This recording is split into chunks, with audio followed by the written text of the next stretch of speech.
থেকে আগত বিএনপি কর্মীবৃন্দ এবং নেতাবৃন্দ, সবার ভিতরে হলো আমার সালাম। আসসালামু আলাইকুম। নবগঠিত আহ্বায়ক কমিটির যুগ্ম আহ্বায়ক এবং উপস্থিত আছেন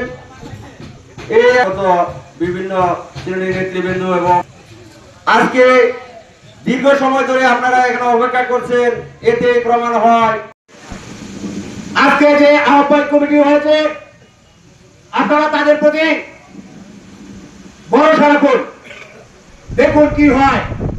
আমি একটি কথা স্পষ্টভাবে বলতে চাই, বিগত 18 সালে নির্বাচনে আসসালামু আলাইকুম। মধ্যনগর আহ্বায়ক কমিটির অন্যতম সভার সভাপতি সাহেব জনাব সাজান ভাই, শেষ করলাম। সকলকে ধন্যবাদ। আসসালামু আলাইকুম।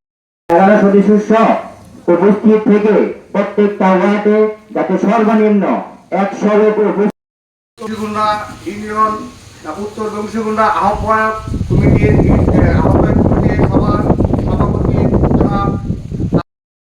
আব্দুল সালাম মুক্তা হোসেন সহ এবং আজকের এই আহ্বায়ক কমিটির মোহাম্মদ আবাদ, মোহাম্মদ সাদান খন্দকার এবং যুগ্ম আহ্বায়ক